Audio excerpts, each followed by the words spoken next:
Привет! Сегодня довольно необычный для меня формат видеоролика.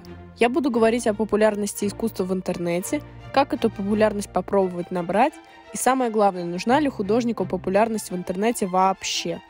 В идеальном мире, когда вы выкладываете свой шедевр, то получаете супер много внимания и признания на ваше творчество, обращают внимание богатые дяди и покупают ваше искусство, и живете вы себе припеваючи.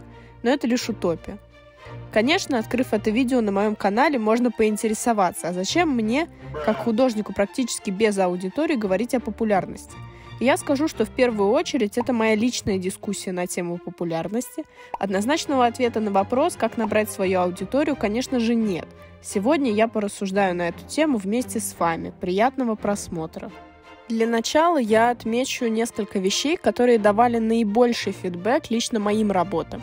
В первую категорию я отнесу челленджи. Конечно, народ любит челленджи. Они загоняют автора в нестандартные рамки, в пределах которых надо как-то действовать. Один из самых популярных – это «Нарисуй в своем стиле», конечно же. Банальщина, но столько людей в нем уже поучаствовали, и сколько работ я для него нарисовала.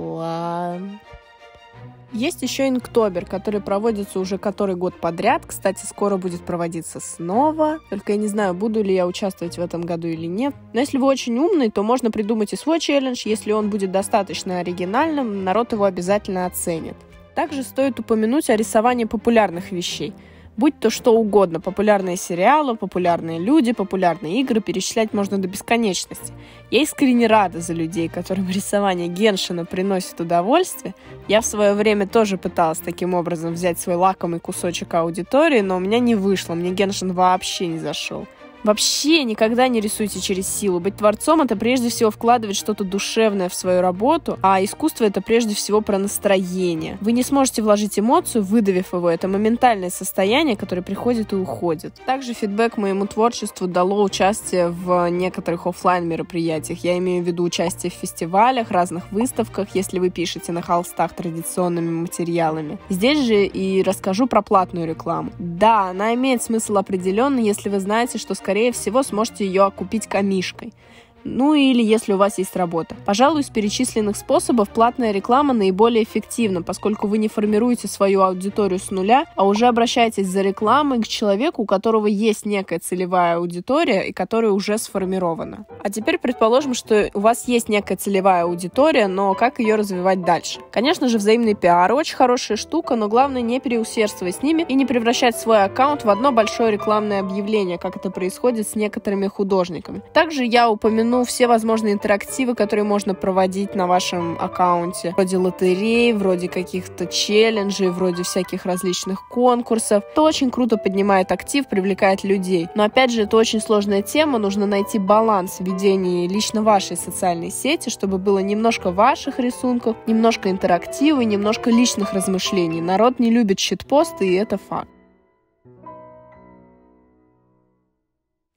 Но так ли сильно нужна художнику популярность? В реальности есть лишь единицы художников, которые получают средства для жизни исключительно своим хобби. Порой в погоне за лайками и сердечками в социальных сетях можно потерять себя. Я не хочу это романтизировать, я просто озвучиваю. Когда я начинала слишком много рисовать для разных конкурсов, я потеряла свое творчество, именно мое творчество. Мои картинки стали без души, они перестали нравиться мне, а самое главное, они перестали нравиться людям вокруг. Иронично, но в части про конкурсы я вставила спидпейнт работы, которая должна была пойти на очередной «Нарисуй в своем стиле» конкурс или что-то типа того. Художник — это все-таки про самоопределение, про самовыражение. Ты показываешь себя через свое творчество. А когда художник рисует так много для конкурсов, о нем сложно подумать что-то как о творце. Он будто конвейер по производству популярных артов. Я никого не осуждаю, возможно, вам нравится рисовать популярные арты для других людей. Самое главное — это любить свое творчество. На такие рисунки всегда найдется свой зритель. Возможно, популярность в интернете — это некий современный культ, подобный культу продуктивности. И, возможно, в таком случае не стоит поддаваться ему, а просто быть самим собой.